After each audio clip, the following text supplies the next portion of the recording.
ಶ್ಯಾಮ್ ಅನ್ನೋರು ಸಾವು ಆಗ್ತದೆ, ಸಾಯಂಕಾಲಕ್ಕೆ ಆಗುತ್ತೆ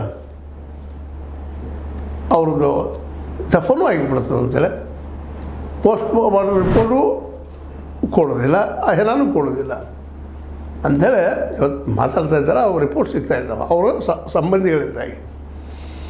ಇವತ್ತಿಗೂ 1 ವರ್ಷ ಆದರೂ ಪೋಸ್ಟ್ ಮಾರ್ಟಮ್ ರಿಪೋರ್ಟ್ ಇಲ್ಲ. ಅದು ಇವತ್ತು ಅನ್ಐಡೆಂಟಿಫೈಡ್, ಗುರುತಿಸಲಾಗಲಾರದ, ಗುರುತಿಸಲು ಅಸಾಧ್ಯವಾದ ಅನ್ನುವಂಥ ರಿಪೋರ್ಟನ್ನು ಕೊಟ್ಟಿದ್ದಾರೆ.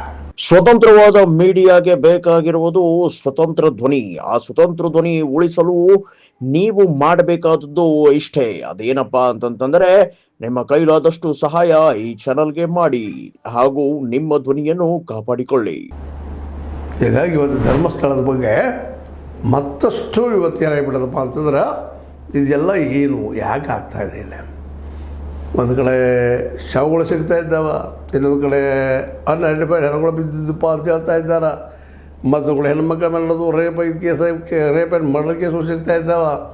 ಅನೇಕ ತಮ್ಮ ಜಮೀನು ಕಳ್ಕೊಂಡವ್ರದ್ದು ಸಣ್ಣಂಗೆ ಅದು ಭೂಮಿಯನ್ನು ಕಳ್ಕೊಂಡವ್ರು ಅವ್ರದ್ದು ಸಾವಾಗಿದ್ದಾವೆ, ಮತ್ತೂ ಆಗಿದ್ದಾವೆ, ನಾಪತ್ತೆ ಆಗಿದ್ದಾರೆ ಅಂತ ಮಾತುಗಳು ಕೇಳಿ ಬರ್ತಾ ಇದ್ದಾವೆ.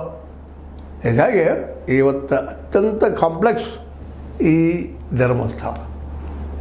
ಇವತ್ತೇನು ಒಂದು ರೀತಿಯಿಂದ ಇದೆಲ್ಲದಕ್ಕೂ ಎನ್ಕ್ವೈರಿ ಆಗಲೇಬೇಕು. ಈ ದಿಸೆಯಲ್ಲಿ ನಮ್ಮ ತಿಮ್ರೋಡಿಯವರಾಗಿರ್ಬೋದು, ಮಟ್ಟನವರಾಗಿರ್ಬೋದು, ಇನ್ನುಳಿದವರಾಗಿರ್ಬೋದು ಆರೋಪ ಮಾಡೋದ್ರಲ್ಲೇ ಬಹಳ ಸತ್ಯದ. ಯಾಕಂದರೆ ಇಡೀ ತಮ್ಮ ಲೈಫನ್ನು ಅದಕ್ಕೆ ಅವ್ರು ಡೆಡಿಕೇಟ್ ಮಾಡಿದ್ದಾರೆ, ಕೊಟ್ಬಿಟ್ಟು